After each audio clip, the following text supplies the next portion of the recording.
बेटी को विदा होते समय माँ ने कुछ बातें बेटी को सिखाई हैं। शायद आजकल इस चीज़ की बहुत कमी है।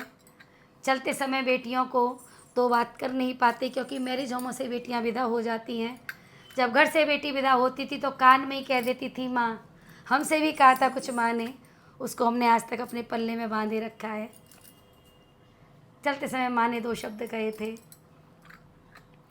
और माँ ने कहा अपनी बेटी से कुछ बातें कि बेटा अब आप पराए घर जा रही हो, एक घर को छोड़ करके अब आप दूसरे घर में हमेशा के लिए जीवन बिताने के लिए जाओगी।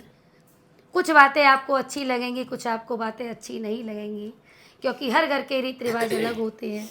मायके में कुछ अलग होता है, ससुराल में कुछ अलग होता है। एडजस्ट करने में थोड़ा सा टाइम लगता है, सब कुछ एडजस्ट हो जाता है अगर समझदारी से काम लिया जाए तो। कितने सुंदर शब्द कहे हैं। रखती हूँ आपको मधु दीक्षित की कलम से, एक माँ के भाव बेटी के लिए।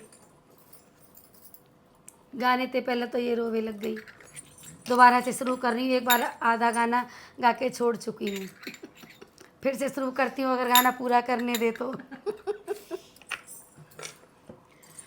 हो बिटिया अब तुम्हें बहू बन गई हो, तुम्हें जिम्मेदारी निभानी